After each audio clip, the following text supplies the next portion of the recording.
கண்ணுக்கா கொட்டும் எனக்கு இன்னைக்கு வரவே இல்லை. மத்தியானம் தான் அழிச்சிட்டேன் நான். அதை வரல இப்போ கட்டணும் குழந்த வரல நினச்சா நம்ம ஒரு தான் எனக்கு வருது காலையிலேருந்து அழிச்சினாங்கல்ல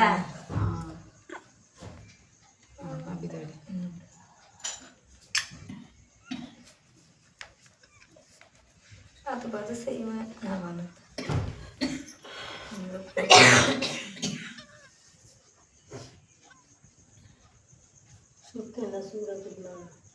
சுத்தண்ணி பிடிச்சிட்டு பனியில் ஏந்துக்கினாவே வச்சு குடிக்கணும். அது இஞ்சி சொல்லி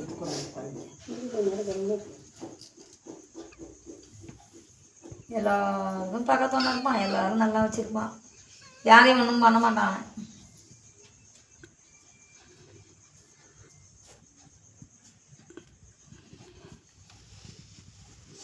இதுனா சித்தி வீட்டுக்கு தான் போய்க்கலாம், அங்கே தான் போவான், அங்கே மதிய வீட்டுக்கு தான் போவான். நல்லா படைக்கு என் தண்ணி நல்லா செய்யும். மறுபடியும் வந்து எல்லாம் சொல்லுவாங்க சொல்லியே மறுபடியும் என் தங்கச்சி மேலே வந்தானா போதுனே, மறுபடியும் வந்தானா போதுனே இதெல்லாம் வந்து வாயாண்டா தமிழே சித்தி மேலே வந்து சொல்கிறா கேட்குறதா நாங்கள் கேட்குறதா நைனா நான்